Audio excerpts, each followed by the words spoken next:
see here. Here we go. All right, y'all.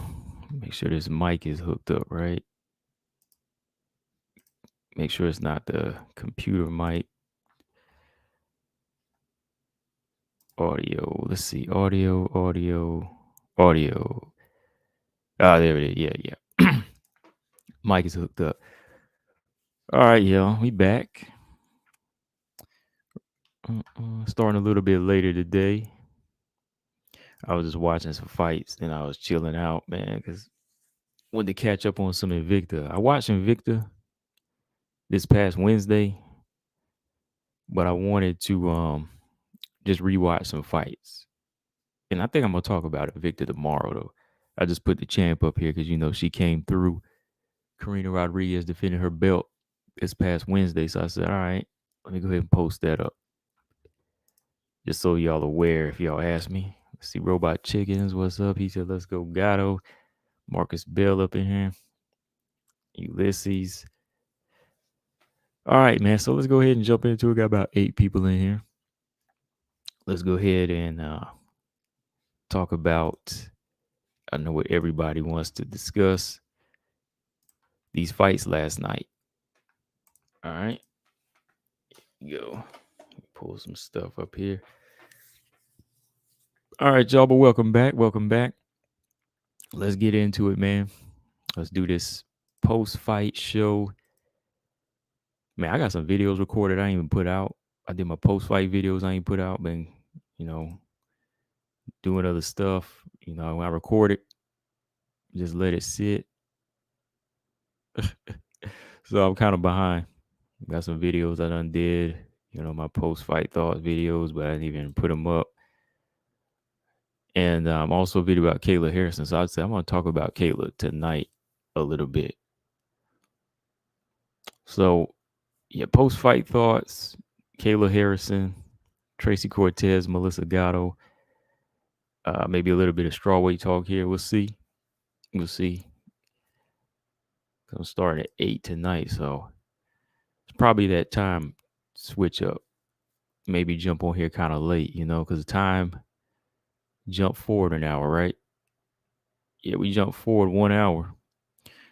So that's probably why I'm feeling off,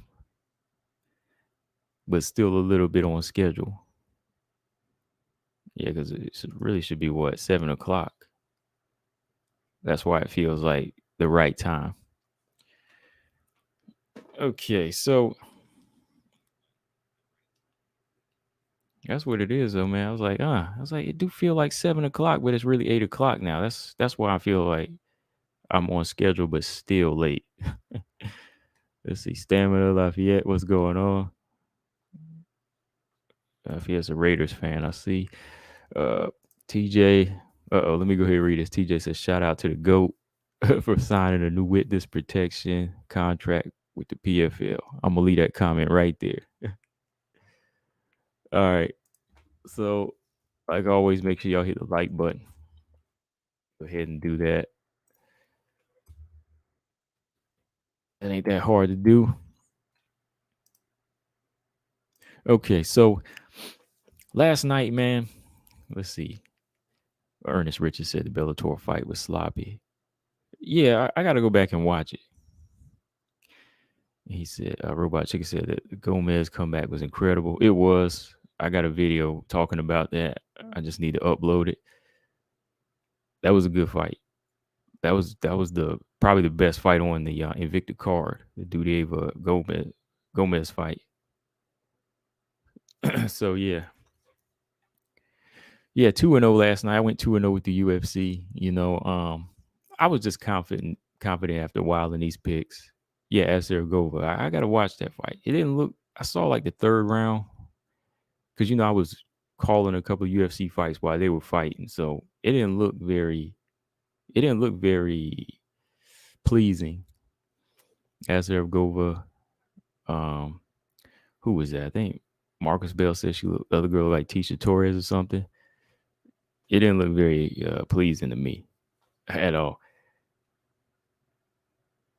Yeah. Anyways, yeah, I got confident. I got more and more confident in these picks, because I was just like, okay, look, Sabina Mazo, Miranda Maverick, yeah, it was 50-50 in my eyes, but I have to say when I look at these two side by side, what Mazo's accomplished, what Maverick's done in the UFC so far, I still say Miranda Maverick is levels above her, you know.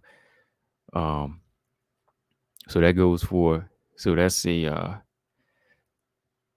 who was that? You know who that was? Somebody said Maverick was hopeless. Come on now. So gotta say I told you so on that. But anyways, Maverick levels above Mazo in my opinion. I think she's been fighting some of the toughest fighters so far in the unranked part of the division. They've been giving her some tough fights. Everybody from Macy to Blanchfield. Jillian Robertson is a dangerous fight for your second fight for Miranda, but she passed the test. I thought she passed the Macy test. Mazo's a bit dangerous. She's known for her head kicks, but I was like, I think if she can get past the striking, she should be good. It just came down to that. I was like, Maverick has seen more and pushed through more than Mazo has. Mazo has the height. We all know she's taller, bigger, whatever you want to say. But does she know how to use it?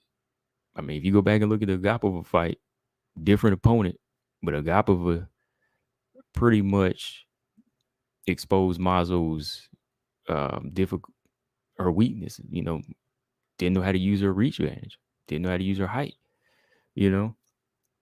So when I thought about it, I was like, Maverick is not gonna have problems here. Like she's gonna know how to get on the inside. She knows she has to get on the inside. But what impressed me with Maverick is that she used her striking in this fight.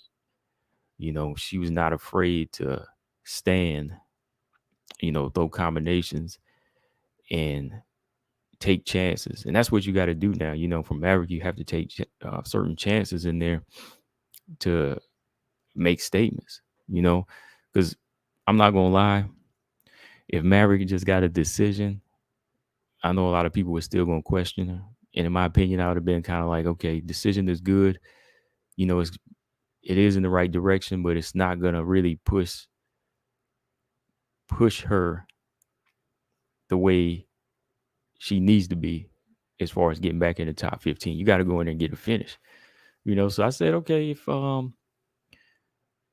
Maverick is on her game, I said, okay, and she works, she could probably get a decision win. But I know if she gets it to the ground, she'll get the submission. And she did, because I know, like I said, her commitment level is higher than Mazo. Mazo's a slow starter.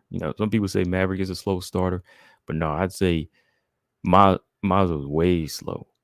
She'll take like the third round to pick up. Like usually she don't come through with them head kicks until like the last part of the second round or the third round. She's definitely not somebody I said was going to be working the whole fight. That's why I said in my keys to victory, Mazo needed to start early. She needed to get her work and, she needed to pick up the pace. She needs volume, but she's always looking for one or two shots. So while she's waiting, Maverick is scoring, landing big overhand lefts and taking her to the mat. I mean, she took her down like what? 4 times, 4 out of 4 takedowns in the first round. Had no trouble taking a big fighter down. That's why I said, like, don't let the Blanchfield fight fool you. The Blanchfield fight just shows you that's how good Blanchfield is. Like, I still think Maverick was a little off that night against Blanchfield because it really should have been closer. In my opinion, that fight should have really been closer, but it turned out to be, kind of even. I mean, it turned out to be a wash. It turned out to be more of a wash. I thought that Blanchfield definitely showcased her better grappling skills. But again, I still make that excuse that something looked a little off that night with Maverick. But this one here, on a short notice, she was gone with it. Maverick was just taking it there. Mazo, I think UFC level still might be a little too high for her. I mean, yes or no? What do y'all think in the comment section? TJ said Mazo has fallen apart right before our eyes. Either that or she was never very good to begin with. When you just when you already kind of gave me your answer. I think TJ that she might not just be on that level yet. I mean, I pulled up the resume last week, and the resume does kind of speak for itself, right? You can only say, okay, this person was off too many nights in a row. Like Maverick never really had too many bad nights. You know what I mean? Like just really that last Aaron fight, that was it. But you look at Mazo's resume, there's certain type of levels that she can't handle yet. T just said Mazo need to be cut. She might be cut next. She might be cut next at 3-0, and that's not a bad thing. Like Liana Jojo got cut. Ulysses said Maverick looked great for a second. I doubt her on that one. Yeah, I didn't really doubt her in this one after a minute because I thought about it. I was like, there's levels to it. And like I said, her level is just a little bit higher. Mark Robertson said, I'm not sure which one is it, however. I would say maybe she's that is a good thing to look at though. I would probably say she's not. I hate to say she's not that good because I think she's just not UFC ready. Yeah, I'm kind of there. Like maybe it's just too big of a jump for her. Too big of a jump because I mean, let's look at her resume. Who would she really beat? Like, I mean, she might even be below the Montana and Jillian level, right? Because I mean, Jillian, she still be racking up wins against level, that level of competition, that sure level of competition that she knows she can beat. But really, who has she beat? Let's see. Let's look at Sabina Mazo's resume. Well, that's pulling up and go through the comments. Ulysses said, I never saw what you saw on Mazo. She's always been mid to low. What I saw. Are you mixing me up with somebody else, Ulysses? I never said that. When did I ever say? Well, I never had her on my trip with that. Are you talking about me, Ulysses? As far as who saw something in her, I never said that. I can't remember saying that. I think I always been clear on how I felt about Mazo. I've always said she was kind of lower tier. I might have said that, she has some skills, but I never really said that. You never heard me say she was like Aaron level or Jj Aldridge level.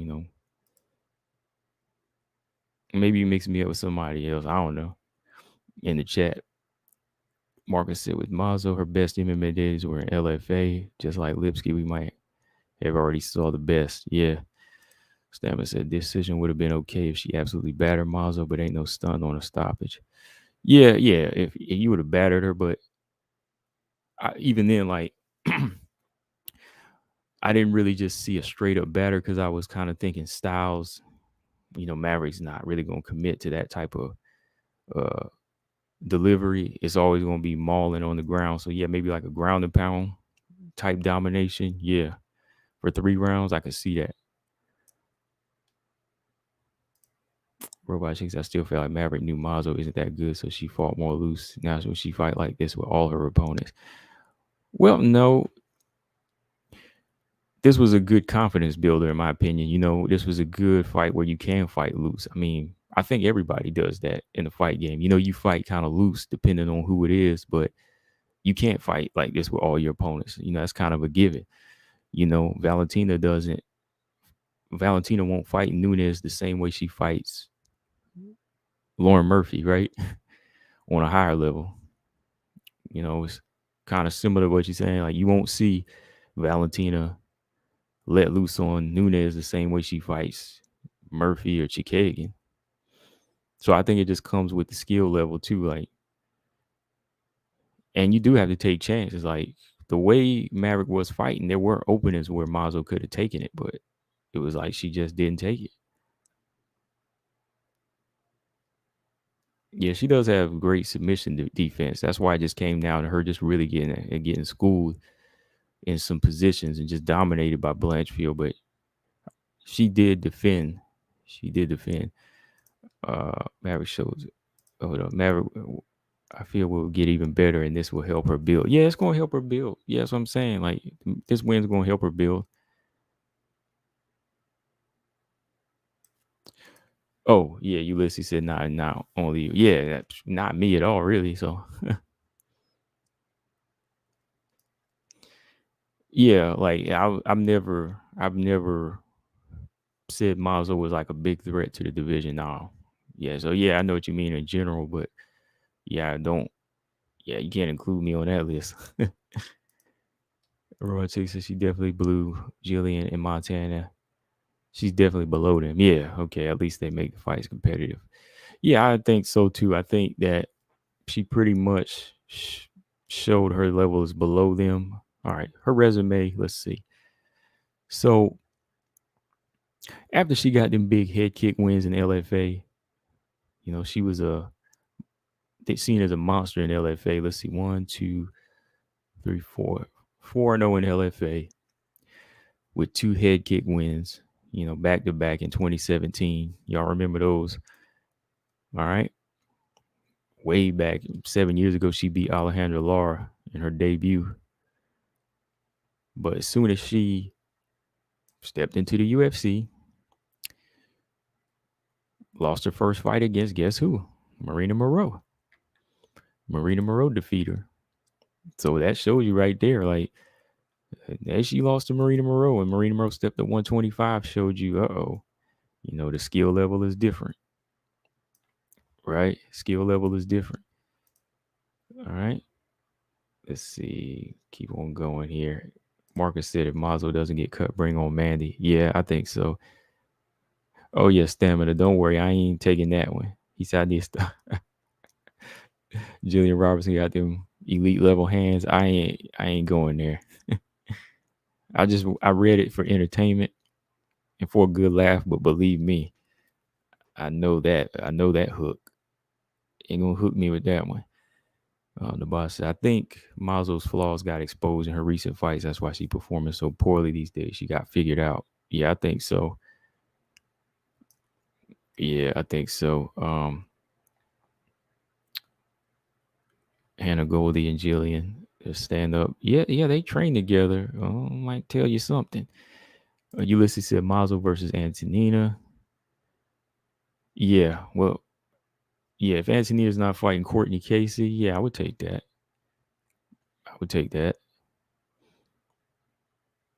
Yeah, resume-wise, all right. Mazo lost her first fight to Marina Moreau.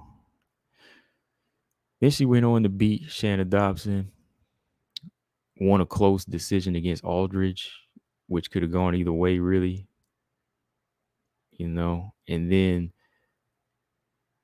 beat Justine Keesh, who was doing pretty well against her. Justine Keesh was piecing her up for like 2 rounds until finally she stopped her and choked her out.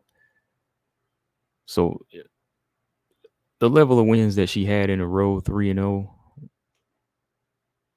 okay. They were okay. Dobson, no longer in the UFC. Aldridge, like I said, I can give her that, but still, it was a close fight. It was close. Justine Keesh, like I said, there was a lot of work that needed to be done after that fight because she was showing that she's a slow starter. And if you have speed, you can beat her. Then right after that, on to that 3-fight losing streak. A veteran in Alexis Davis, wrestled her, beat her, took it to her on the ground. Then Agapova just exposed that whole stand-up game, man. Agapova was in complete control. Took it to her just like that, right? So when Agapova showed us that level, it's like the stand-up has problems. The ground game has problems. I mean, no disrespect. I mean, we just see it both levels. So I think, yeah, it's clear that might not be UFC level. Like I said, Marcus said maybe bring on Mandy Bohm. If not, I say we just go ahead and cut her and let's see where it goes from there. You got to build, you got to rebuild. Because even if she beats a Mandy Bohm, who else is she going to beat? It might just be time to get to work in Victor or LFA, right? But for Miranda, with Miranda getting the win now, cracking that 2-fight losing streak, man, she's already got 5 fights in the UFC. 5 fights in a matter of less than 2 years. Okay, so Miranda might be good against. I would like to see her in there with Ariane Lipsky next, really. Lipsky's going to need a fight. She stepped in for Lipsky. No, she didn't step in for Lipsky. That was Jillian Robertson did that. But Ariane Lipsky, let's see when she gets back into business. This is another, I won't say it's like a big challenge, but it's a good confidence builder for her to get back on track. Lipsky just beat Mandy Bohm. Lipsky was cracking a 2-fight losing streak to Shevchenko and De La Rosa. She just got a win against Mandy Bohm. Looked good. So, similar situation. Put Miranda and Ariane Lipsky together. They both just got wins after 2 2-fight losing streaks. Let's see that fight next. I think that'll be another showcase to see how good Miranda striking. Maybe if she can nullify Lipsky's power. If not, boom, she gonna take it straight to the ground. And that if she can go in there, get it to the ground, I think she can get a finish over Lipsky. So that'll be another confidence builder on the resume. Take down a dangerous power striker and finish her. Let's get another finish on the resume against a dangerous opponent. Man, that's what she really needed to do with Macy Barber, though. Like, if she could have got Macy Barber down that first round, she could have done what Roxy did, but maybe submit her. So, yeah, that's the name I'm looking at for Miranda. I say if I do my matchmaking Monday tomorrow, I'm going to say Miranda versus Ariane Lipsky. That's a good match. I think that's a good match before she goes back in there against a top 15. I think I'll go with that. The boss said I want to see Agapova versus Bohm. Agapova versus Bohm, the battle of the twins. I mean, yeah, that's not a bad fight. I mean, the 2 old lanky fighters. Stamina said by rights, Antonina should smash Sabina because she's not better than Shevchenko anywhere. A loss like that, she need to set fire to her gloves in the octagon. Yeah, Antonina, to me, has better ground game. Antonina at least does have better ground game, and I think she's a better counter striker. She will at least let her hands go. Ulysses said Antonina ruined the division, or she ruined everything. Well, yeah, Mazo's got the height for volleyball. Yeah, the reach and height. So Miranda versus Lipsky, I think that's a good fight. Mazo might have to go back to, Invicta or LFA, something like that. We'll see. All right. JJ, Jillian Robertson. I just had to pick JJ in this fight, man. JJ Aldridge, too much of a technical fighter. Too much of a technical fighter for Jillian. When it came down to it, I said, okay, if her hands, we already know her hands are good, but if you can't get a takedown, Jillian's not going to win this fight. I give credit to Jillian for trying to use her striking. I give her credit for trying to let her hands go, let some kicks go. That's a step in the right direction. But still striking too short. Still striking too short. She was aiming in the right area, but just falling too short. So that means next thing she needs to work on, Jillian needs to work on, is her striking. Work on her hands, work on her to find her range. Her jab, that'll help her find range for her head kicks. Let's get it. That's the only way you can go from here. But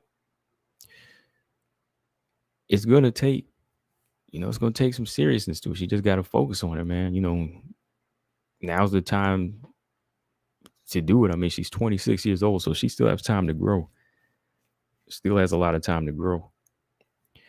As for how the fight looked, yeah, that's pretty much how I thought it was gonna look. JJ stuffing takedowns and just piecing Jillian up. The one thing that surprised me was just how JJ was able to outmuscle on the cage. The way she was just outmuscling Jillian. I thought Jillian might have got the better of that, but she didn't. JJ showed how strong she was, pressing, actually got her own takedown. And, I mixed things up. I meant earlier when I was on BJ's link, I think I said JJ had survived the armbar attempt. No, it was Miranda did. Miranda defended an armbar attempt for Sabina Mazo. That's what I meant earlier. But yeah, JJ, she got her own takedown in this fight. She did well, man. She showed you the well-rounded game here. Maybe could have went after a little bit more, but at the same time, I'm like, okay, she's doing fine. I know some people want to see her going for the kill, but that's not really her style. I mean, if she can just shut you down and break your will in that fashion, good, get it. 30-27 is still impressive. So I'm cool with that. Jillian, though, I don't think Jillian's going to get cut. Jillian's still got a certain thing about her that's very dangerous. And at 26 and still a good amount of wins in the UFC, she's still good to go for the level she's on. I don't see Jillian Robertson as like a shot fighter.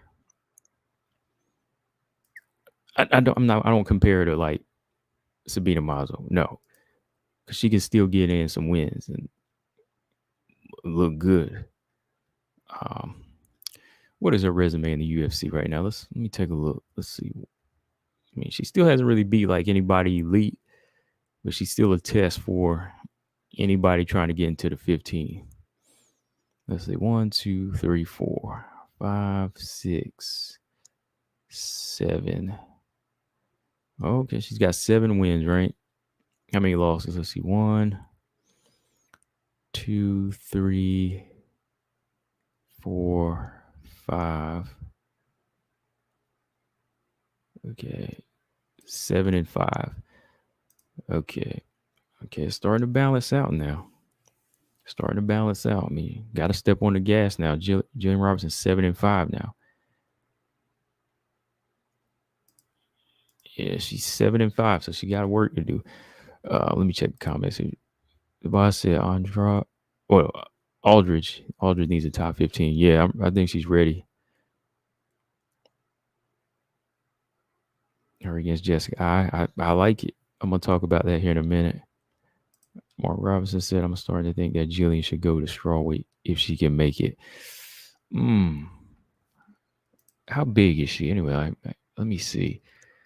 5'5". I mean, her frame ain't too far from Joanna's. I don't know. I need to see her during her off time, really, because it's like, well, you ever see that? Well, I pulled the picture up before. Her and Hannah Goldie. Hannah actually looks like a flyweight, and she looked like a strawweight. Or maybe that's just because she was standing next to Hannah Goldie and how big she is, But maybe 115 might not be bad because she doesn't have the strength to handle these girls, though. Like her grappling is fine, her jiu-jitsu skill is fine, but she's not really she's not faring well against these fighters that go to the ground with her.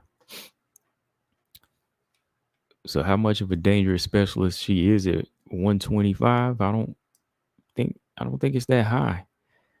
I mean, maybe she can expose you if you don't have a ground game, but if you do have a ground game, it seems to be a long night for her. Really.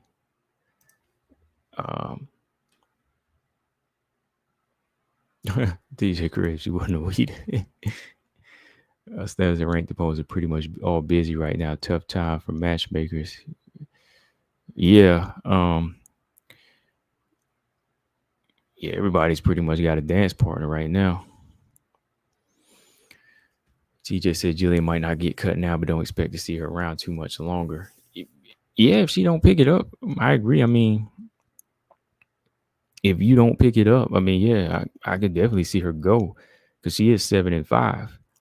I'm just saying she's not on a streak right now where she needs to be worried. Let me put it that way. But not like Mazo. Like she can always kill her win streak with a lesser win.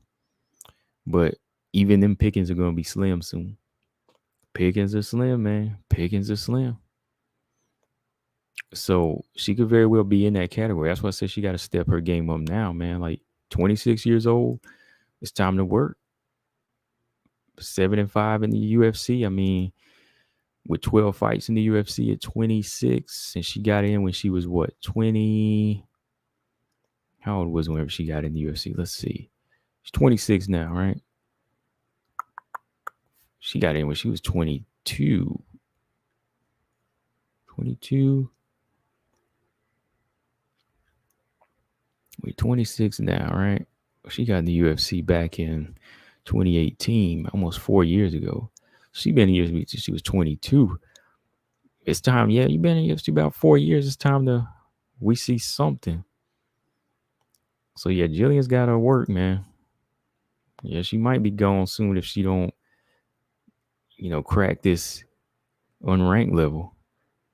Her and those fighters like Montana, the boss. I don't know if Jillian's striking technique is the problem. She has such short arms and no power. She will always be falling short against prolific strikers. I think she really needs to work on the takedowns.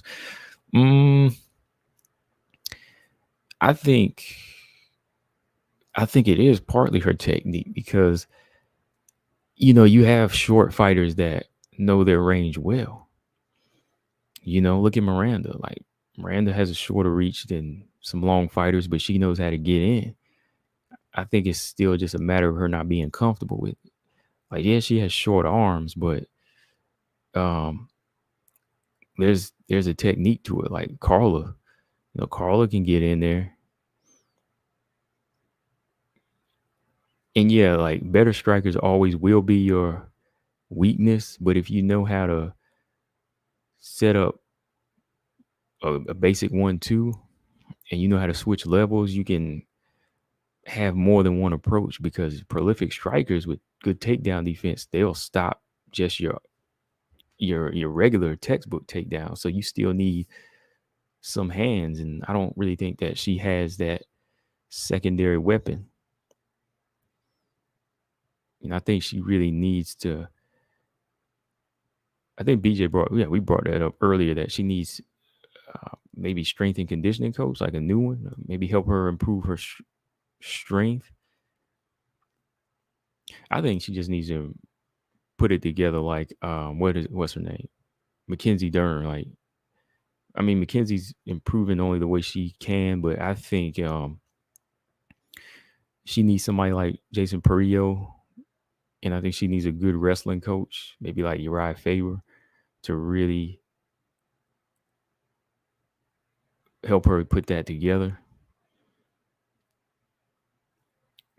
Because I do think it is like her overall technique of, incorporating it with her ability to use strikes to get takedowns.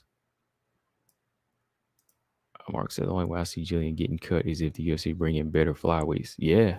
And or she just runs out of fighters to beat. Darby said JJ called out Lipsky or Blanchfield. Ooh, I like that. Ooh, was that the post fight? I didn't watch the post fight. Ooh, I might have to pull that up while we on here, and I'll talk about it sometime before the stream is over. Stamina said doesn't got to be one or the other. If she doesn't have power, she can opt for volume. Yeah, that's my point. Like, you know, not every fight is going to have power, but if you have work, if you have volume, that should make up for it. He said she needs to make the very best of what she can actually do, whatever that ends up looking like. Yeah, that's what I think, man. Like, you can make it work. She can make it work because at least she's not short. She's still 5'5" and has a decent reach advantage. So, excuse me, not advantage, but decent reach. Let's see, 115 might be the right move for Jillian if she can make the weight without negative side effects. Right. Mark said the pattern with Jillian not being able to handle big girls also goes outside of UFC, outside of MMA. Yeah. Yeah, if you go back and look at some of them early ones, Mark said Jillian seems to have a similar issue to Dern. They're both very good on the ground, but they have a very hard time getting their opponents there. They need to go to Dagestan. They do, man. Like, not only do they have a problem with their hands, well, Dern is getting better with her hands. I will give her that, but I think getting fighters to the ground, that's where their problem comes in. Oh, Robert Henry, what's going on, man? Robert, I'm 2-0, so I'm gloating a little bit. I went 2-0 yesterday. Maverick won. JJ went in there, got the work done. Yeah, man.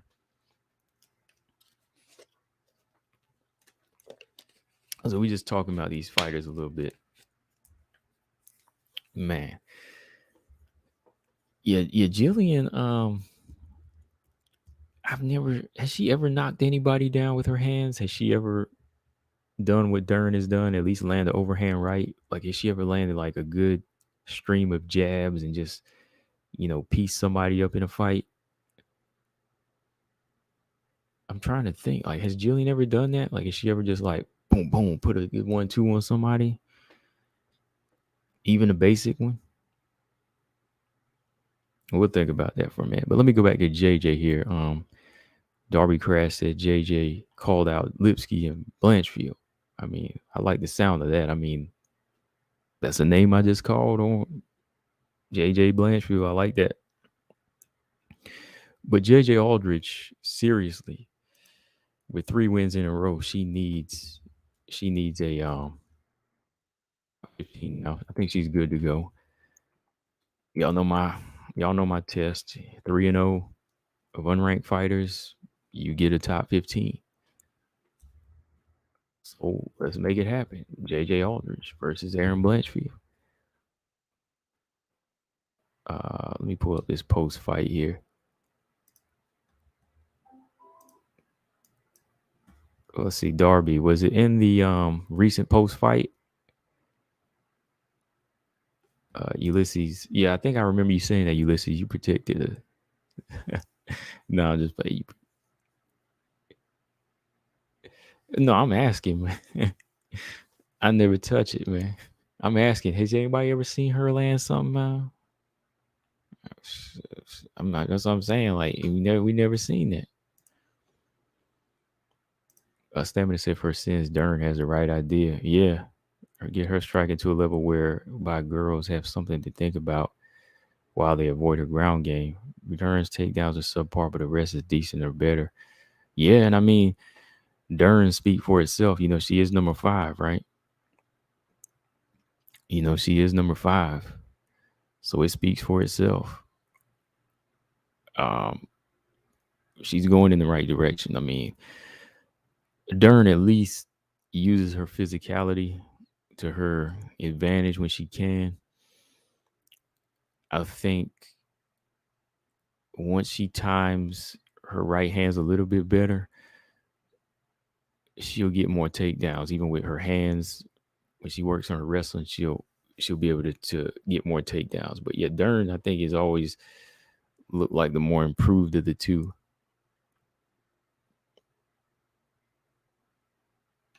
Okay, yeah, Darby said yes. Robot Chicken said Aaron smokes JJ. Don't mind seeing it though. Yeah, you know, Aaron, I gotta lean towards Aaron with the kill switch, man. Aaron is a cold-blooded one. But we gotta see where it goes, man. Like JJ's earned it. You know, Aaron's a beast when it comes to her offense. If JJ can counterpunch, it might be a long night. If she can stuff her takedowns, but man, Aaron is strong, boy. All right, yeah, I'm gonna pull up this post fight here. I'm gonna kind of skim through it so I can hear what she said.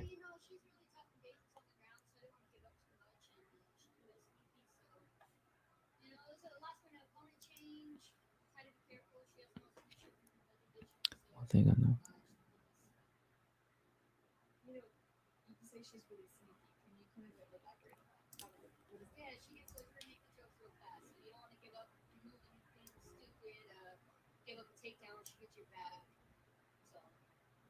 Do you think that, seeing that she was a short notice opponent, that those things you have to take into consideration? Yeah, shout out to Robertson and Maverick for taking these fights on short notice. You know, like that's something we always have a trouble with in boxing. You know, these fighters here, I know they do it for the money because they don't get paid as much as boxers, but they do come through.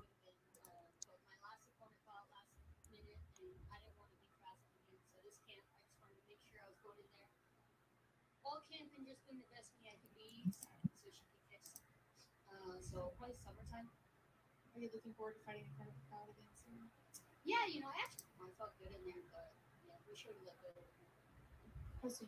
Okay, so she said they should have let go a little bit more.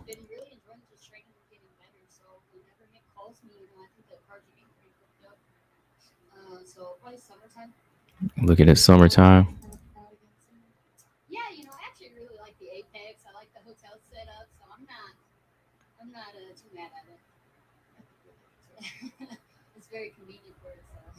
Do you have an opponent fight, or you want to maybe run it back with your original opponent? What's the thought there?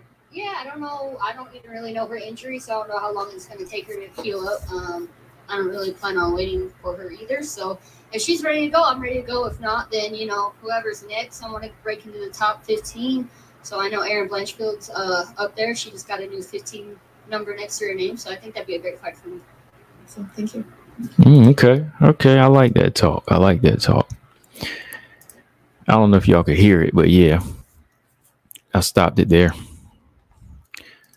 I don't know if y'all heard that post fight there, but Darby, thanks for telling me that. But that's good. Yeah, shout out to Darby for letting me know about that. But yeah, I like that. I like that talk, man. Like she said, she ready to get back in the summertime. Number one, I like that. Number two, she's like, hey, it can be whoever. If it's her original opponent, Ariane Lipsky, they can do that. But she wants to break into the top 15. Like I said, that's the logical opponent. Erin Blanchfield just got her top 15 spot. And she said that's the number that she's looking at. Right? Makes sense. So yeah, she's on that way now. So, you know, I think go ahead and give it to her. You know, she's what is she, 29, right? It's time to get it. Once you go on your 3 or 4 fight win streak, it's your turn. I've always thought about it. Robert Henry said one thing I know for doing videos where I've done picks is that you gotta brag a bit when you get them right. Yeah, because you'll get overly criticized when you get it wrong. Yeah, you will.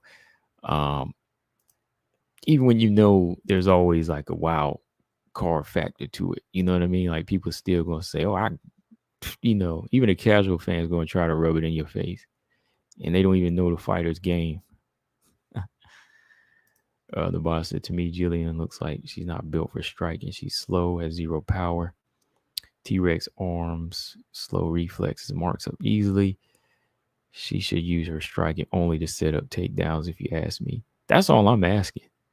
I mean, that's all I'm asking her to do is like, I'm not saying she got to be the best striker. She's not got to be a Joanna on the feet. She don't have to be Caitlin Chikagan on the feet. All I'm saying is, you know, use it to where you can do something like Khabib does. You know what I mean? Like develop it where you can make fighters think about it. And while they're thinking about it, boom, they take you down. I've said that in the past. Yeah, That's all I mean. You know, I mean, you ain't gonna turn into no striker overnight. Like you won't even turn into Andrade. I mean, but if you could, I mean, Andrade got short arms, but she makes it work. Of course, she got power, man. But it's just a matter of putting it together. That's all it is. Like using something other than what people already expect from you. JJ stated in this post fight that they know she's dangerous on the ground, and this is what they expected. Right? You got to be unpredictable. Coming off her last loss, she looked really great tonight. I watched her when we were in our locker room, so it's exciting. She took her fight last. I think I got a new opponent, and the next day she got. Yeah. Okay. Let me shut that off. All right. So yeah, moving on though. Yeah, that's pretty much what I think needs to happen with JJ. Get one of them fights. That's good. And yeah, Tracy Cortez, Melissa Gatto. Let's talk about this fight. Okay, what's the date on this one? Tracy Cortez and Melissa Gatto. Let's talk about it a little bit. Tracy Cortez, Melissa Gatto, May 7th. So we are a little less than 2 months away from this fight. I like it. This is a good one. We got Tracy, who's 9-1, and we got the undefeated Melissa Gatto, 8-0 with 2 draws. Looking to get back in here with her third fight. And Tracy Cortez is looking to get back in with over a year layoff by the time she returns. She was supposed to fight Jj Aldridge at a point, remember? We were supposed to have Tracy Cortez versus Jj Aldridge, but I think she pulled out because of the injury. She's been out for a minute. So she's back. All right. My thoughts on this fight. This, even though Tracy Cortez hasn't lost since her professional debut, she hasn't experienced losing in 5 years, and she's got some good names on her resume. Erin Blanchfield, Agapova. She beat Stephanie Edgar at bantamweight. Let's see, Justine Keech gave her some problems, but she beat her. This is still a dangerous fight for Tracy Cortez, coming off over a year layoff. This girl right here, Melissa Gatto, was looking like a beast, man. Like, I've been watching Tracy Cortez come up, and I said, okay, she's got something about her. But if you notice, I haven't really included her in my triple threat for good reason. Because she's got skills, but I haven't really seen like one big thing stand out about Tracy Cortez. Like, I think y'all notice I haven't really talked about her a great deal like that for that very reason. Like, when I seen Taylor come into the UFC, I saw something there. Manon, Aaron, Miranda, I seen something about those fighters. Now, granted, Tracy Cortez only has 1 loss and she beat those names, but I never really seen like one big thing to stand out or a couple things to really, really stand out. Not saying she ain't a good fighter, but I still need to see something in there where she can just be dominant. Like, she hadn't finished anybody in the UFC yet. She hasn't had any finishes yet. I think the last finish she had was almost like 4 years ago. Close fight with Aaron. Agapova was close. And then, her UFC fights, her 3 fights in the UFC were, all distance fights. So I still need to just see something like a dominance factor about her. Like, that has that kill mode about her. Like, she wins, which is good. That's good. But is it just a level of competition? Or is it just a style matchup thing? Because when you see these other fighters like Manon and Gatto come through, they're like, they're trying to destroy. Aaron's kind of rebuilding herself as a destroyer. I mean, go back and watch that Blanchfield Cortez fight. That fight was close. So I just need to see a little bit more here. Gatto, on the other hand, only two fights into the UFC, but she's looking pretty good. Strength wise, I think her stand up looks solid. Her length, she knows how to use it. Her physical strength, even when she's on the ground, really impressed me against Sarge, who I favored in that fight. I thought Sarge had a big strength advantage. I thought she had a big strength advantage. And dang, was I wrong? Just the way Gatto was able to reverse top position on Sarge in the second round of their fight. If y'all remember that, like she just got top position and she just wore Sarge down. And going into the third, Sarge was kind of pacing herself a little bit, and boom, liver kick that they said they were, working on. They've been working on the liver kick in the gym, and boy, did it land, man. So something about Gatto's approach right now to war is very, it's very, very impressive, and you have to keep an eye on it. So with that, I mean, just an early look, I can't help but think Gatto might go in here and dominate. I mean, if Tracy Cortez can go in and close distance and keep it an inside fight, it might be a long night. If she can make it dirty and scrappy on the inside, Tracy could very much win. I'm not saying Tracy don't have a chance at all. She shut some fighters down, and at points in rounds, but I seen her also get tagged. I seen her get tagged in a few fights. Another question is, will she make weight? Will weight be a trouble? I know she fought at 135 once already, so is that something she's targeting? I don't know.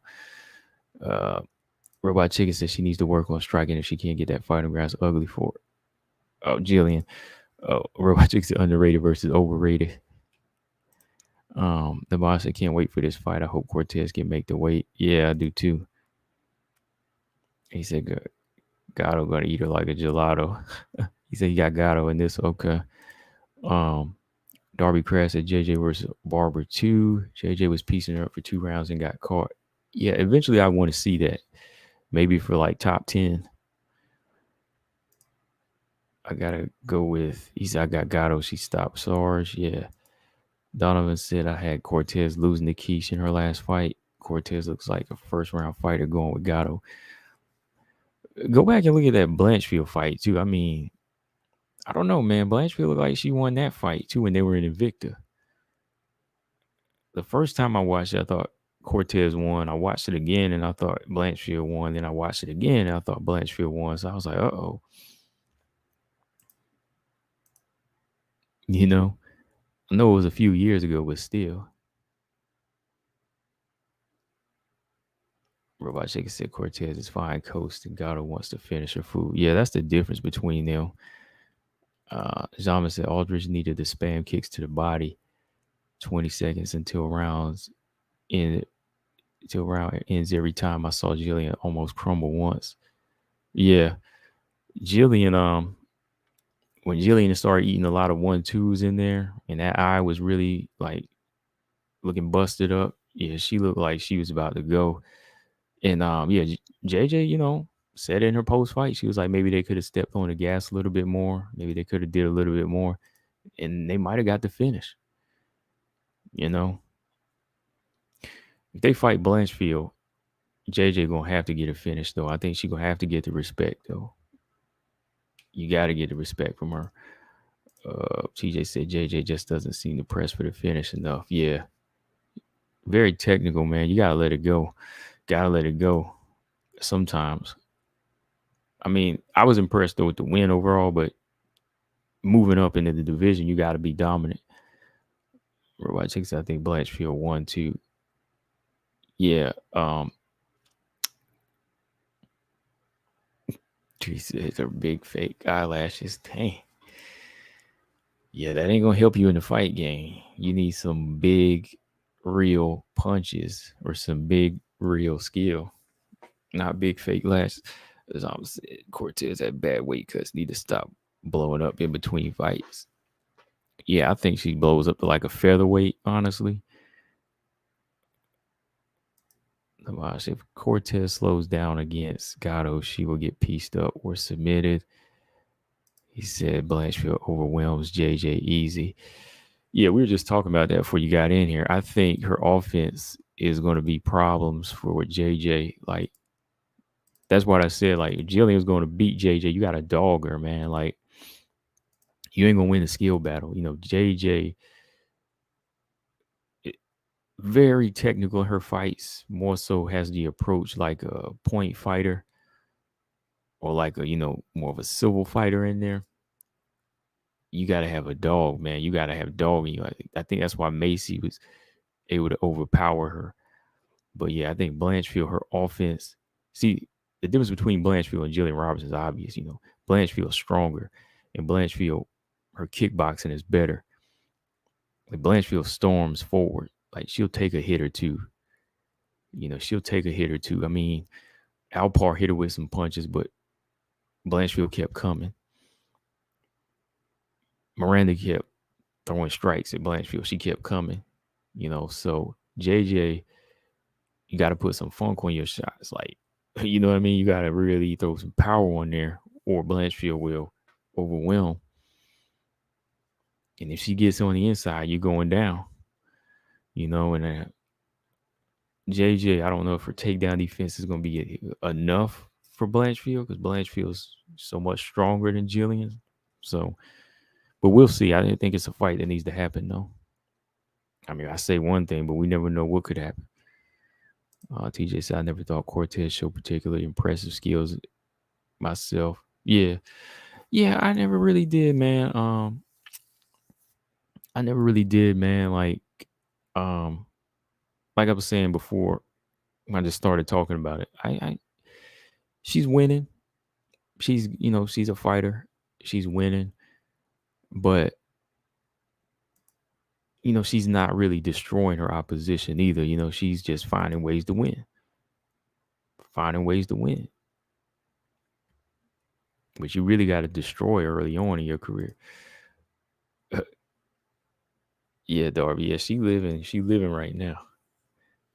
Ooh, Zama said, I always said Jillian's wrestling was a joke. You hear me, BJ? Dang. Zama ain't playing. Well, going into this fight, I said myself, if Jj Aldridge if she has the strength and she uses her wrestling on the inside, it's going to be different. It's going to be different for Jillian. Like, it's going to be a long night. And she used her own counter abilities in there.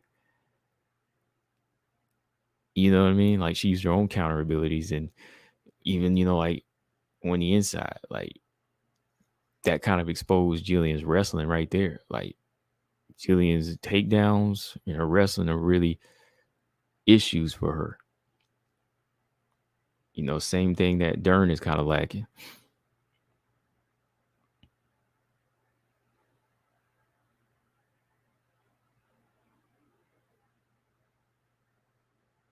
All right, let's see. Cortez is only relevant based off of her looks. Yeah, I mean, that's how it goes sometimes. I mean, we know the game. I know the game. Yeah, Cortez, of course, Blanchfield in the beginning.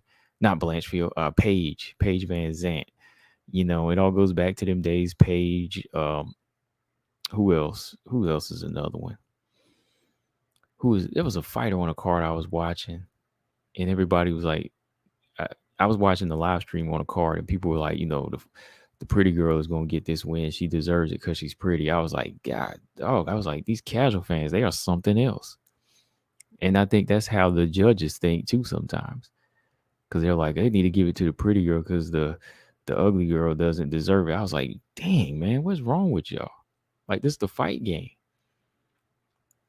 I mean, I'm just reading it word for word almost how these people in chats be talking. Like versus how we talk around a live stream. You ever look at the chats and like in the Invicta live stream, it is crazy. Like you ever look at the type of people that be in there just talking crazy. I mean, it's truth to it though, like as far as how they think. That's how everybody thinks. They're like, you deserve to win because you're hot. That's how the casual fans act. And they're a rowdy bunch. They're a racist bunch. They're a rowdy bunch. They are crazy. It's almost like you're in a bar. Like I think I would have done. Not even gonna start. You know what I mean? I think I would have done. If that was like a bar or something, we would have been throwing hands. It's crazy, man. TJ said casuals act like they're watching ring girls fight between men's bouts. Yeah. That's why sometimes I just hit hide chat. Well, not sometimes. The majority of the time I hit hide chat. Like I don't even want to read the chat when I'm watching the Invicta card on YouTube. I think they should just turn the chat off. Because these people don't really know who's fighting anyway. I'm Jillian beats your favorite fighter. How about that? Robert Henry said, I did say on the live stream that I thought JJ's size, strength, ability to be effective on the ground could give Jillian issues in that fight. Yeah, you did say that. And it worked. Like when I went back and looked at, physicality, JJ has a little bit of size to her. Then I forgot to, I was like, JJ's arm reach is like 4 inches longer. I think I reversed it the other day when I said Jillian looked like she was long, but I was like, she looked like it, but JJ actually is the longer fighter here.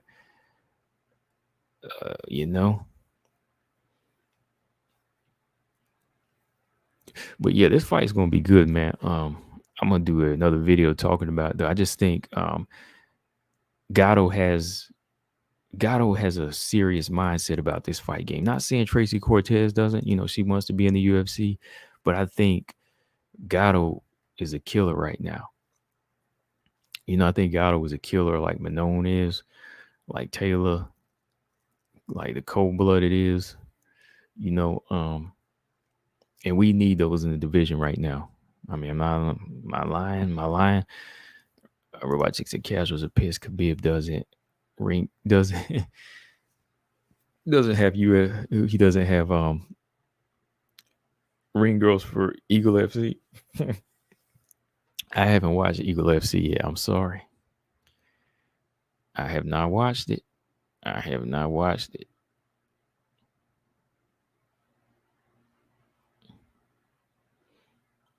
Robert Henry said virtual bar stranger approach, and why do you call? Why are they gonna catch that boop boop boop and get moved like furniture? It's just these munchies have her at 125. You know what? I don't know, man. That could be it too, TJ. Whenever somebody really likes to eat and they don't want to give up that lifestyle of smoke and different things like that. When you don't give up smoke, and one of the what is the word? Side effects, if you will. Let's say one of the side effects of smoking is eating a lot. I mean, they're not going to give it up. They're just going to fight wherever it's comfortable. But yeah, that's another video. But Gatto and Tracy Cortez, I am leaning towards Gatto early on just for that factor, man. Like, somebody's got to lose here, and it's going to come down to who really is turned on. Like, who's turned on? Like, who's not just wanting the UFC label on their chest, right? Who doesn't want to just have the UFC label? Who wants blood on their chest as well?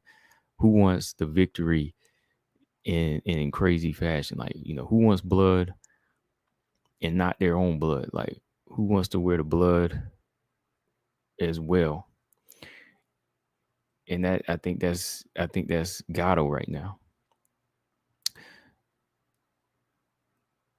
Yeah, let's talk about that. That's the next thing we talk about now, TJ. We'll take like a minute or two to talk about Kayla Harrison. So yeah, let's talk about Kayla a little bit. I don't really talk about her too much over here. I think y'all can see why. Like, and I think you know why. Like I said, don't even have anything to do with disliking a fighter. It just comes down to where they stand, and I think it just speaks for itself. Like if she says like she's the GOAT, I think how we approach it pretty much speaks for itself. When somebody asks me, is she GOAT?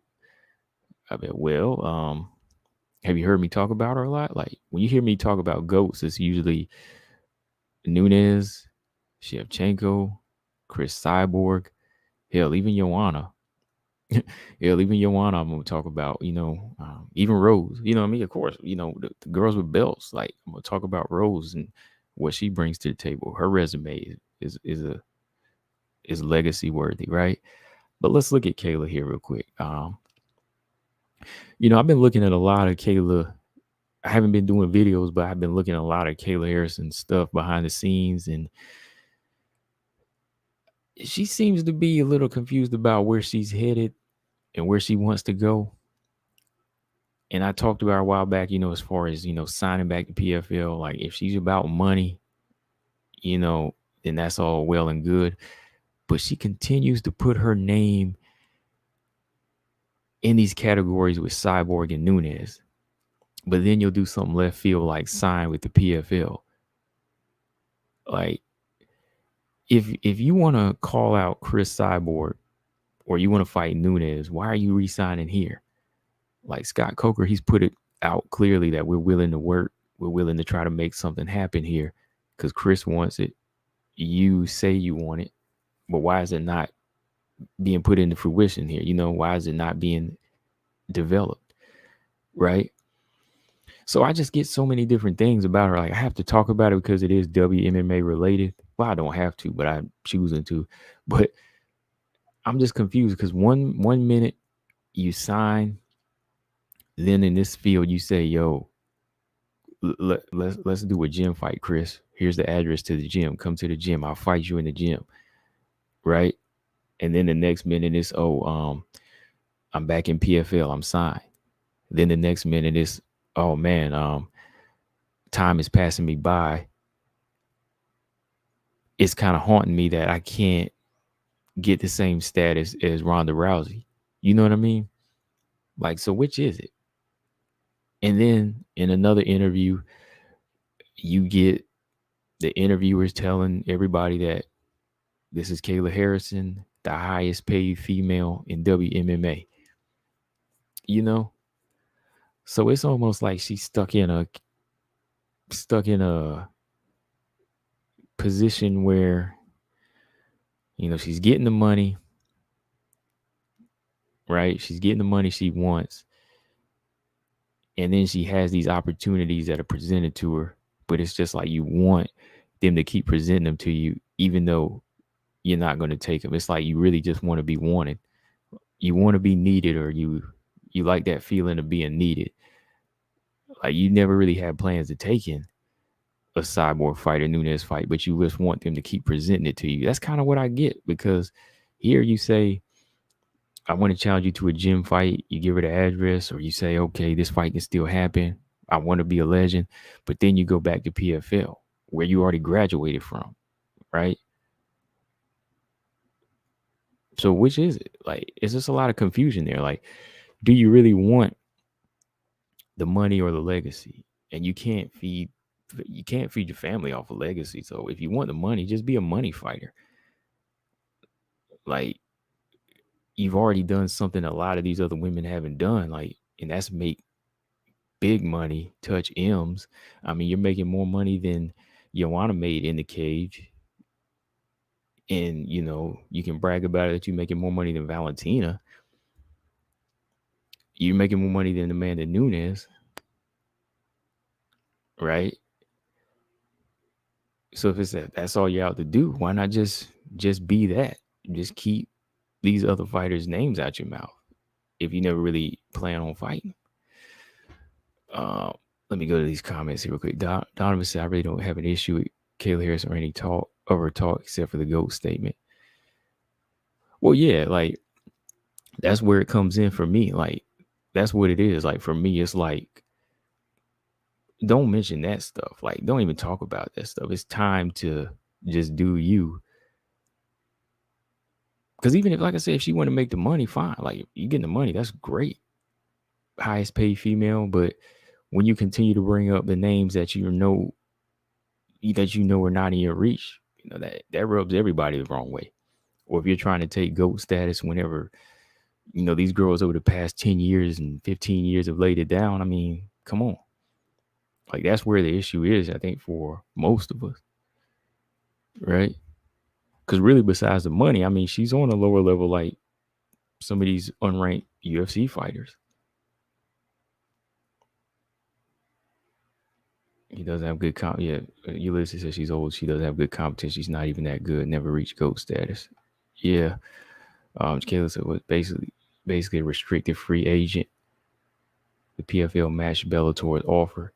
She was a restricted free agent. I don't know if she was restricted because she did have the opportunities to, step in and out, fight with Bellator, fight with Invicta, plus get her stipend, a month. And if PFL matched Bellator's offer, and I think I would go with Bellator because that's where the competition is, especially if you're saying that that's the direction you want to go with being a GOAT, right? You don't re-sign with the same label that's giving you the same type of competition.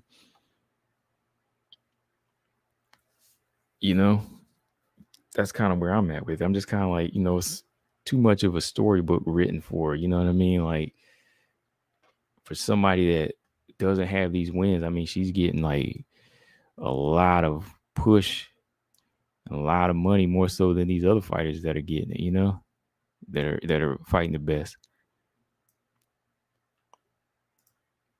MMR said one punch from Cyborg will let Kayla rethink her decision of ever calling her out. That fight can't happen soon enough. They say Kayla just wants her name in headlines. Yeah, I think that's what it is when it comes down to it. It's like, that's the only thing I can really think of. It's just about keeping her name there. I don't think she'll ever get those fights. And I think she might be fine with it. Yeah, that's basically what it is. Like, that's what I'm asking. Like, what is this? Like, Ulysses says she called Cyborg out and resigns with PFL. Like, it seemed like if you really wanted that fight, you do everything in your power to get away.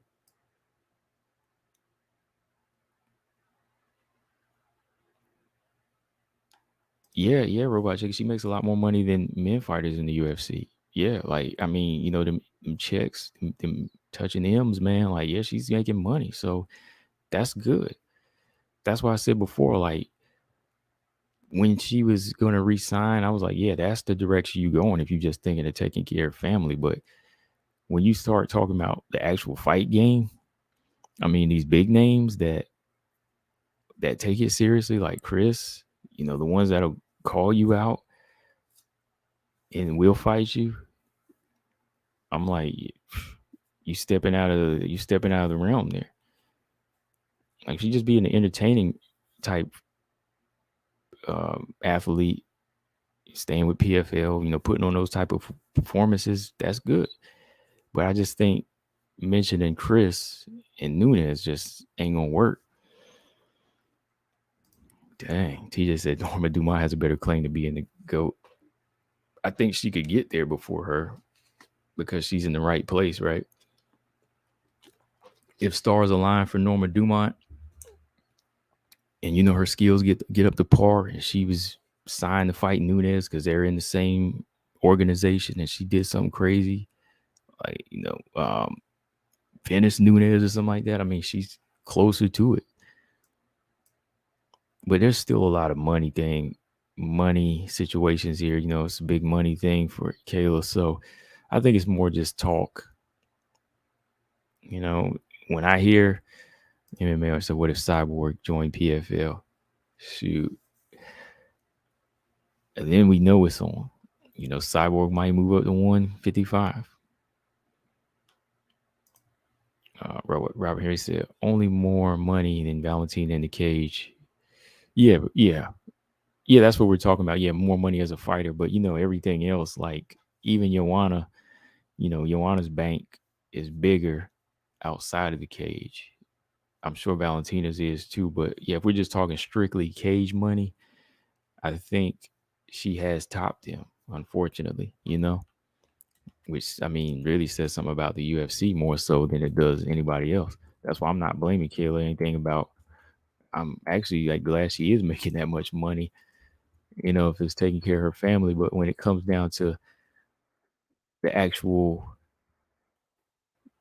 hold on, pulling something up, the actual situation, it's the UFC not paying their fighters this type of grip, even their champions. Where is that? There was something I found. It was like a quote, Kayla Harrison, about saying it haunts her that she might not be able to reach that status. Where is it? Where is it? Oh, here it is. Hold on. Let me read this thing real quick. So, yeah, Kayla Harrison looks at Ronda Rousey's career and worries, excuse me, worries her own window of opportunity to be the best is closing. Okay. This was from that MMA hour. Okay, I missed that. So she said, unfortunately for me, my timing is everything. And I'm worried my window of opportunity to fight these girls is slowly closing. It's hard to be patient. All right. I'll be 100% real with you right now. I look at Ronda Rousey and I look at what she achieved and I look at who she became and the star power that she had and the platform that she had. And it's hard. I want to change the world. I want to be the best. The ego in me wants everyone to know my name and have no doubts and to say, damn, Kayla Harrison is the best to ever do it. So it's hard. It's hard not to be there yet. It keeps me up at night. It haunts me. All right.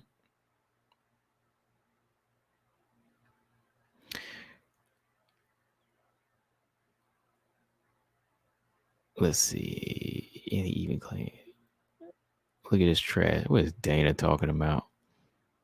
This is when you know like your boss is delusional. Dana White. This is back in the day when Dana White said Ronda would even beat Floyd Mayweather in a fight if they ever crossed paths. I was like, yeah. And you saw what Holly Holm did to her. Get out of here, man. Everybody was trying to bring up somebody like Floyd or Izzy. I mean, like, y'all need to worry about you. Y'all need to give them their credit and stop disrespecting them. That's why y'all getting trampled. That's why Ronda Rousey got stopped, because y'all worried about Floyd when he ain't worried about y'all. Now Kayla over here talking about she can stop Izzy's takedowns or whatever. She can take him down. I'm like, don't worry about him. Worry about what Chris Cyborg going to do to you. That's what it is. Worry about the gender that's going to actually get in there and fight you. So stop mentioning these men that are doing their thing, They ain't worried about fighting you. But this is my point right here. Like, you can't have both. Like, you talk about the ego wanting you, you talk about the ego in you and how you want to change the world and be the best. But you want the money as well. Like, something has to give. Like, do you think Amanda, Valentina, Joanna, and Chris and all of them were living lavish and getting millions when they were changing the game and changing the world with the fight game? Like, when they molded WMMA, when Joanna, Valentina, even Gina Carano, when they were molding WMMA from the very beginning, they knew there was something to sacrifice. Like, in the very beginning, they were fighting for little checks. Like, Joanna even said she missed out on big paydays. Like, you can't have both. When you fighting everybody, you're staying active. You're taking fights on short notice. You're going by the book. You got to go by what the boss says, because they're calling the shots. If you're trying to call the shots now, you're only going to get so much. But if you're on the path as just a pure fighter that wants to fight everybody, you're going to do what you need to do.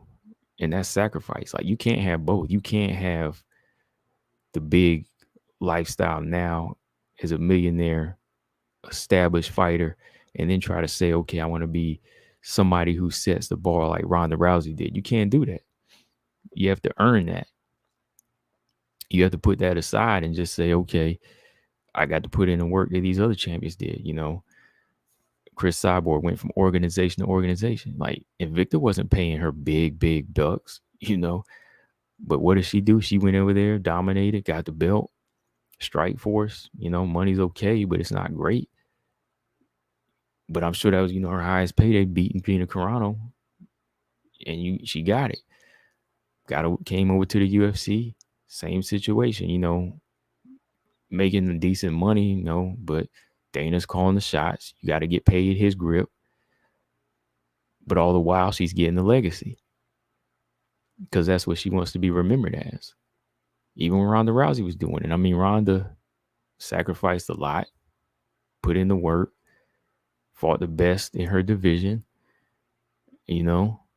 came crumbling down when, they started talking about her striking and boxing is better than Floyd. You're worried about the wrong thing, and you saw what happened. But even she set the bar as one of the best, one of the pioneers of the game, because she made Dana sign her. She brought something else to the table. But nobody just came in being rich on a low level, just saying, okay, like, I get this and that. And I think that's what Kayla's problem is. That's why she's saying it haunts her, because she knows she needs this money. But at the same time, you trying to stomp with the big dogs. You trying to get down here and get gritty with these fighters, but you still ain't laid that down. So it's either one or the other, I think. I mean, that's how it's always been for these fighters. Like, the money Joanna's getting now, that was earned. The money Valentina's getting now, that's earned. Amanda, that's earned. Amanda took Ronda Rousey's belt and took the lesser payday that night.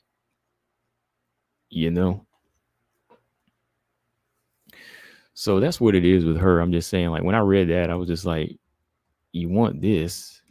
It's almost like you're being greedy. Like, you're already getting the millions, but then you're saying the ego in you wants to do what Ronda did. Like, you can't have everything.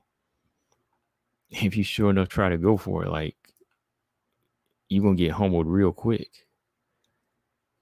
Watch one of these lesser fighters come out of left field and take you out on a night that you're not focused, because you don't know what it is you really want, But yeah, that's where I'm at with that. I just wanted to talk about that situation. Like I said, that's just where I see it with her. Robert Henry said, yeah, I agree. Sometimes you want big change impact. You have to step up first and get the cash on the back end. Yeah. That's what I've always kind of seen it as, even the Floyds, the one they want to keep bringing up, the Floyd Mayweather, from the very beginning, he was a fighter that had to work his way up. He didn't try to negotiate until he was up there. Joe Rogan said Ronda would be a lot of male bantamweights. Okay. I mean, yeah, Joe Rogan, I don't even want to hear what he got to say, but it's funny. That's a good joke. Donovan said chasing GOAT and money both have its pros and cons.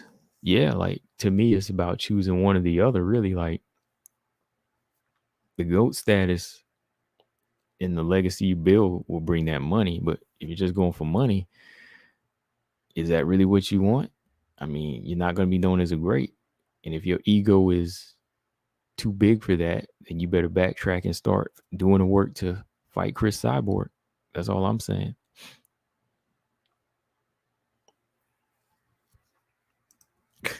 Yeah, TJ going in. I mean, I had to go back and look at the comments because I was just, going in here.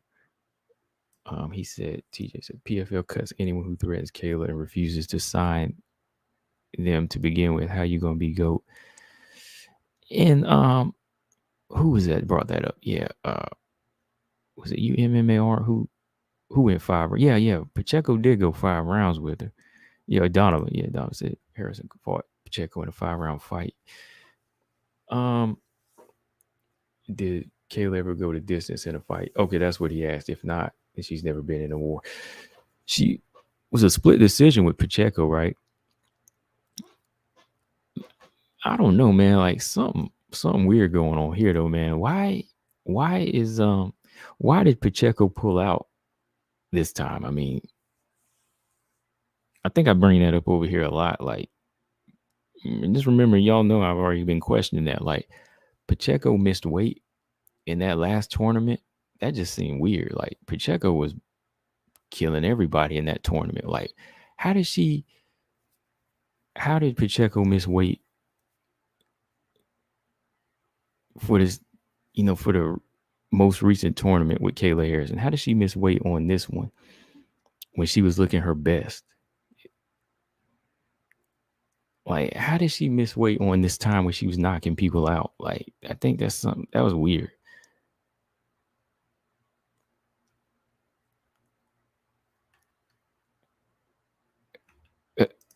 As TJ said, we doing a 6-hour special tonight. Oh no, not tonight.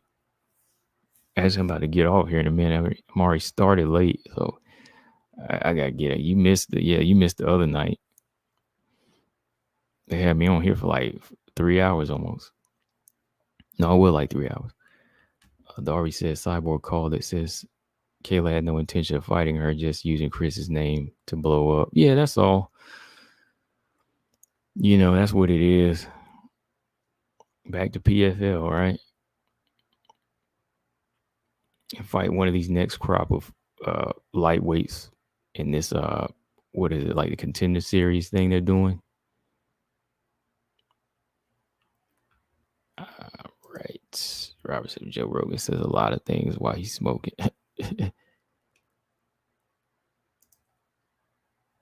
Ronda was surrounded by sugarcoating. Yes, man. The way Edmund told her she was doing great when Ronda was literally getting destroyed by Holly. Yeah, she was getting destroyed, man.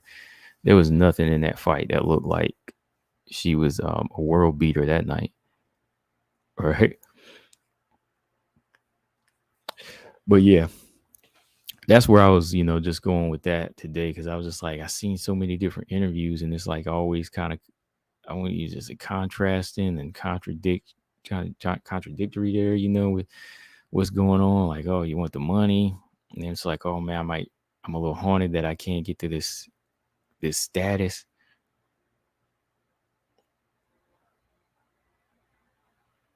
Yeah, I'm just looking at this interview. It said Kayla Harrison was talking about Ronda Rousey. There was a time when people thought she would beat grown men. That's how dominant she was. That's how everyone is like she's greatest of all time. They were talking about her fighting dudes. I never was talking about her fighting dudes.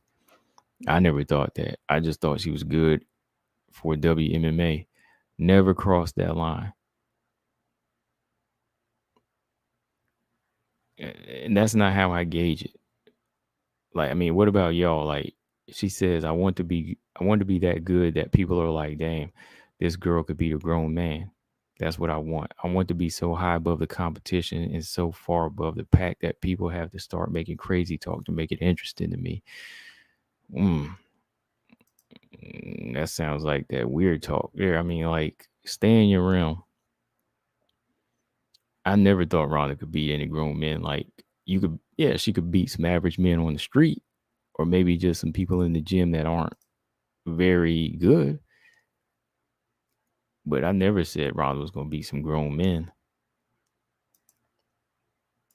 Not when there's fighters like Holly that can still go out there and shut you down, I don't even say that about Amanda Nunes. Like, I never said Amanda Nunes was going to go in there and beat a man. I mean, she could knock a guy out off the street. The average Glass Joe, her right hand could lay somebody out. Yeah, of course. But I don't say that. That's not how I even measure them. Like, to think. I mean, like, what does she mean by grown men? Like, does she mean like other fighters, or just like grown men in general? Because I'm sure, you could just beat your average man that can't fight.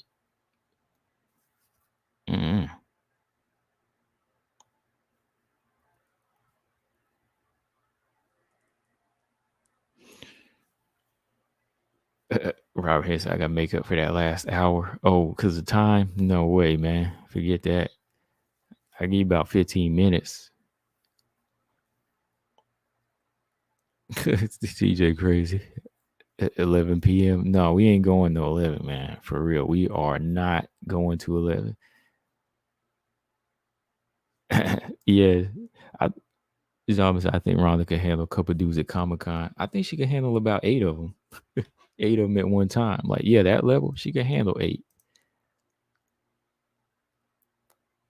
Yeah, she could probably handle about 8 of them at Comic-Con. But I mean, like, I don't know, man.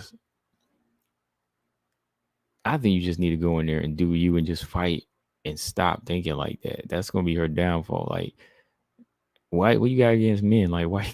Why is it like you trying to say I gotta beat up men to prove I'm the greatest? You know what I mean? Nobody ever said that. I mean, you just want to be the GOAT for the WMMA world, right? Like, why is it so big that you have to try to beat us down? Just go in there, keep fighting, and then the casual fans, they'll make up the talk. They'll make up the fantasy matchups, right? The casual fan, they'll make that talk. It's not on you to say, "Oh man, I can beat a man," right? It's not on you to be talking that trash. It's on the fans to be saying stupid stuff like that. Like Joe Rogan, if he say something stupid, like if Dana White or Joe Rogan say something stupid like Ronda could beat like Ulysses said, Ronda could beat Floyd in a boxing match. It's on these fans to say stupid stuff like that. Not for you to say, I want people to say I can beat a man. Because that's not happening. Men aren't thinking that. We're not thinking that way. We just want to see you beat. We want to see you go in there and fight the B level first and the C levels. Robert Harrison, I believe Ronda beating Floyd as much as I believe their chances if making it into one of these space programs. My chances of, your chances of making it into a space program.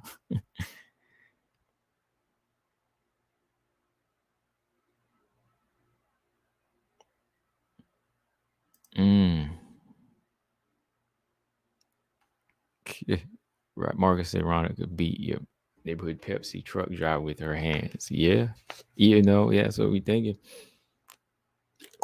It could beat him, and who knows, he might pull out one of them, a bag of cans.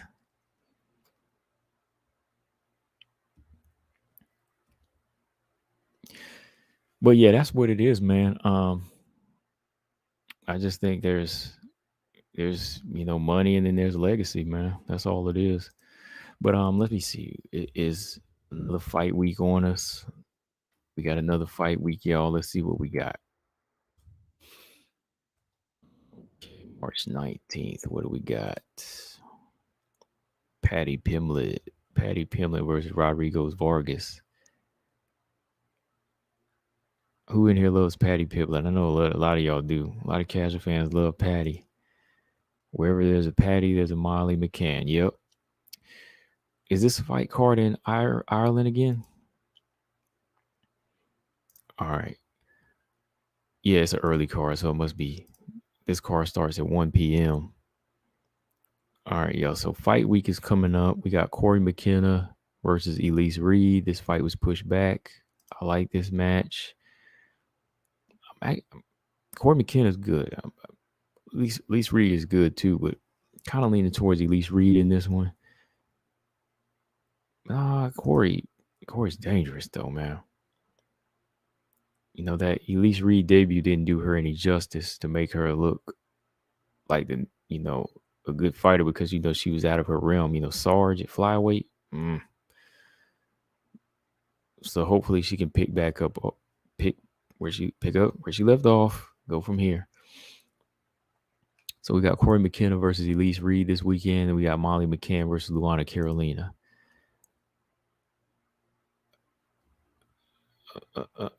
Okay, London, England. Okay, got you. It's in London. All right. I just saw the time zone, and I saw the people on the card. I knew it was over there. Okay. So Molly McCann, she brings a pretty entertaining match, with her boxing. Luana Carolina, not really like a big, you know, fireworks type of fighter. Doesn't really bring enough spark. We'll see what happens here. I'm actually leaning towards Molly because, Molly's a bully in there. Molly's a fighter. She pushes.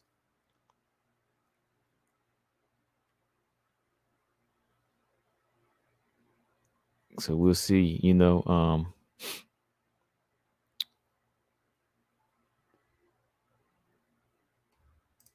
obviously I'm a fan of Molly McCann, so I'm looking forward to that fight. Yeah, I like Molly. I like Molly's style of fighting. I like how she I just like her how she fights. I'm a boxing fan, so I like her boxing, but I like her attitude too.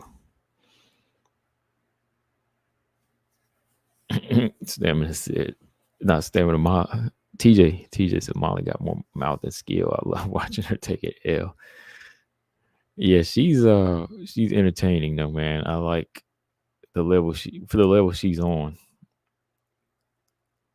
I mean, Jillian Robertson, she submitted her, as soon as it goes to the ground. Like, so she's more of an entertaining fighter on her feet.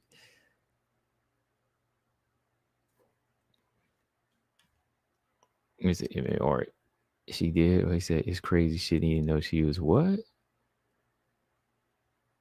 Who is? Oh, I thought you meant Molly McCann. I was like, wait, when did this happen? Oh, you meant Fallon Fox. Oh, I had to go all the way back up. Okay. Ashley Evans actually beat a guy. Yeah, Fallon Fox. Yeah, she did. Yeah, she stopped her. And I didn't know. Oh, she didn't know? Ashley Evans Smith didn't know Fallon Fox was? Wow, I didn't know that. Yeah, I had to go back because I was like, wait a minute, y'all talking about Molly McCann? I was like, no, man, don't tell me that Molly McCann is. I think that would have been big news, right?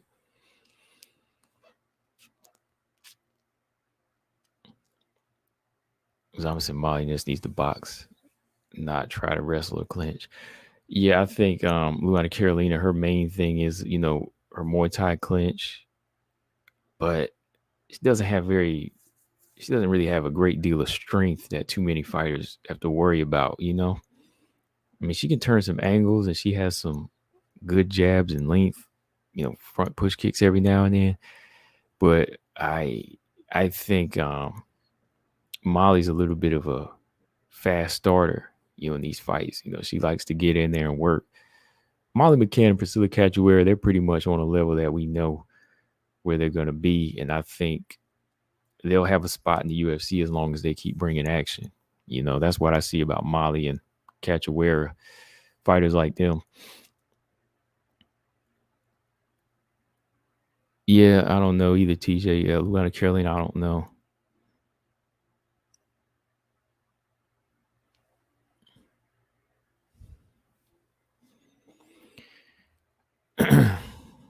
Yeah, that's cool. It's in London, so okay. Got a London event. Starts at 1 p.m.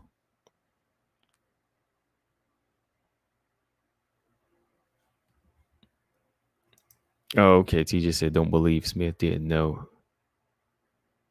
Especially since she commented on it immediately after the fight.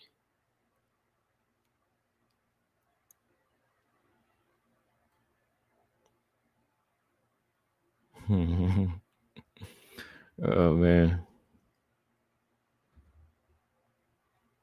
Patty Pimblett. I need a Patty Pimblett. Soon they're going to be Patty Pimblett wigs.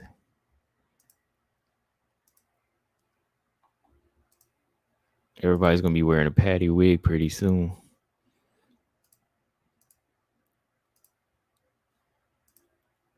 Yeah. Yeah, so those are the only fights we have, but the next weekend, that's the crazy fight card. We got that Curtis Blades, Chris Douglas card. We got JoJo and Grasso as the co-main event. JoJo and Grasso is the co-main event. Then we got Jennifer Maya and Manon Fierro on the prelims card. Sarah McMahon and Carol Rosa. And dang, man, Michelle Waters and Ebos was on there. That would have been good, man.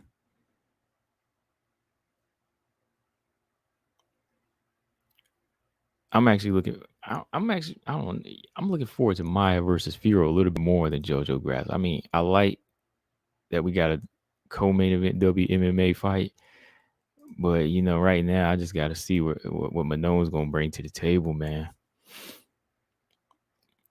That's what it's all about right now.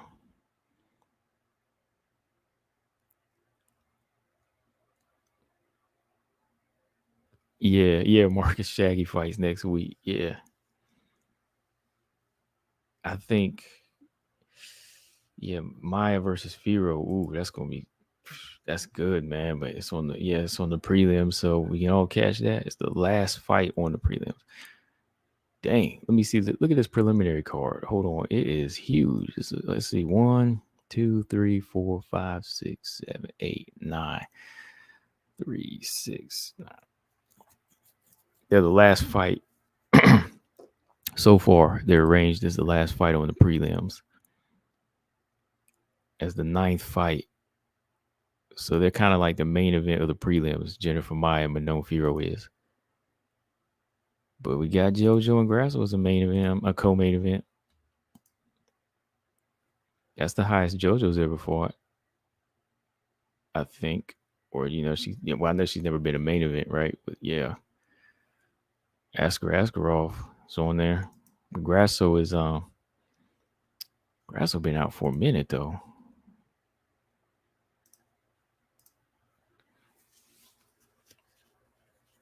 I still rather see I still rather see Maya Firo as the co-main event, or at least on the main card to me.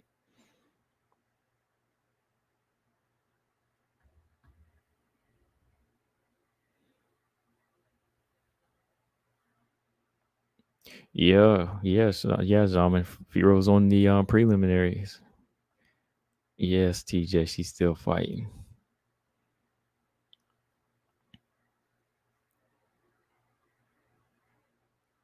Yeah, I mean, I'll take it just because either way. Everybody said what's wrong with Grasso in the co-main event. Yeah, I'll take it. You talking about what Zaman says or co-main event? Yeah, I'll definitely take it. I like seeing good stand-up fighters like this as on the main card. Like they both should be on the main card to me. Grasso would, I'll take it definitely because I'm a JoJo fan, and it's good for WMMA, and it is a good fight. It's not going to be boring. These two fighters are not going to be boring. All right, Robert. He said he's gone. All right, later. He's all of Usman's sons. That's everybody from Kobe Covington, Jorge, Gilbert Burns, all of them.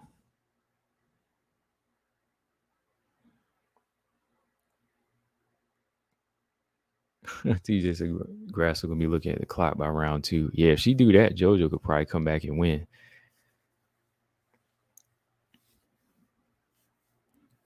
TJ said good night. Remember, no matter what anyone tells you, Jan was robbed.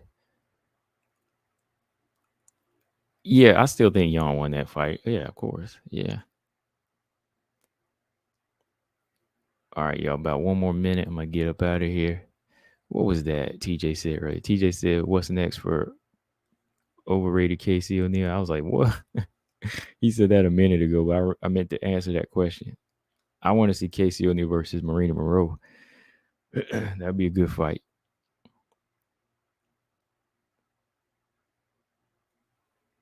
I thought TJ, was a big fan of Casey O'Neill. I thought TJ had her in his triple threat, or his only threat.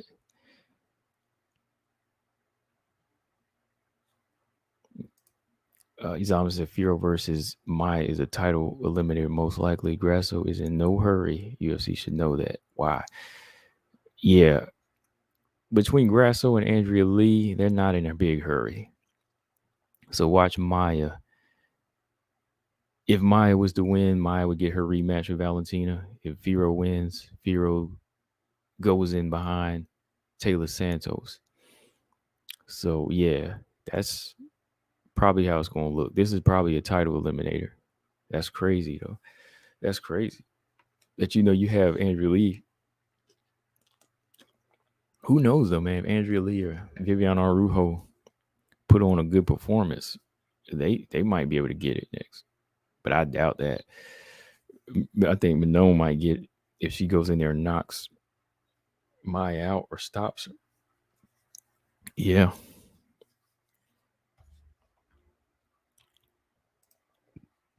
You go in there and stop her, boy. Whew. That is gonna be something. And I don't really think that Manon is easy to. I don't even think Jennifer Maya is easy to stop like that. Like I'm more so going in there thinking, Manon could just dominate. Stopping Jennifer Maya is hard. Like who has submitted her? Like she's never been finished, has she? I mean, the champion, she couldn't finish her. I think Valentina probably could have finished her, like if she started on her early. But no, you can outwork her. Yeah, she's never been finished.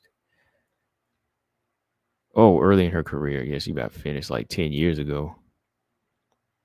And you can't even count that. I mean, when she got stopped in the first round. What about, yeah, she got stopped in the first round way back 10 years ago. But since then, Maya's been proven as durable. Like, you can definitely outwork her. Like, I could definitely see her getting outworked and, dominated by Firo's game, her stand up. But I don't think that she has the, well, no, I ain't gonna say that.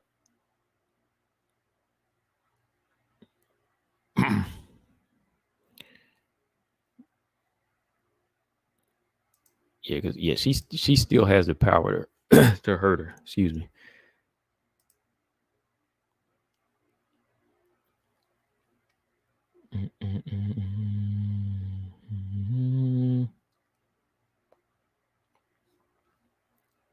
Yeah, Robot Chicken. Yeah, Maya did just lose to Chikagan, right? But you never know. They might do something crazy like that. Because I was thinking the same thing. Like, if the Rodriguez Janan fight was in the same. It was the same way. Like, let's say if Janan won, they might would have tried to slide her in title shot, or maybe not. Like, it might have been the same situation, right? Well, excuse me, it's like that, but only for Marina, like it is for Manon. Like if Marina beats Yan Janan, she was going to move on the title shot. But if Yan Janan was to win, would she get it? I don't know.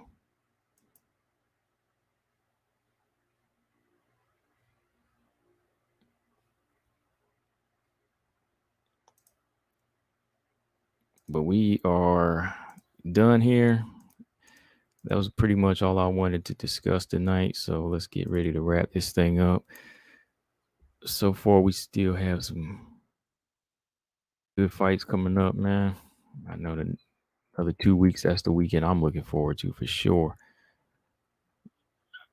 But I'll probably talk about this Invicta stuff tomorrow or something. I was looking back at some of these fights, even in LFA. There was a good LFA fight on Friday night I wanted to talk about. So tomorrow I'll save that for a video or something. But yeah, man, Robot Chick said I don't want to see a rematch between Maya and Val.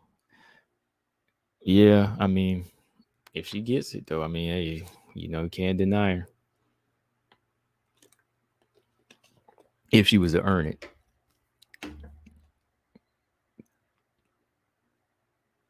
Yeah, right.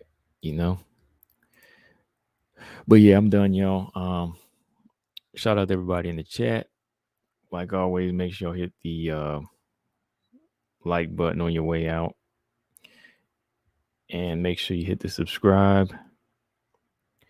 And when will we be back on? Probably Wednesday.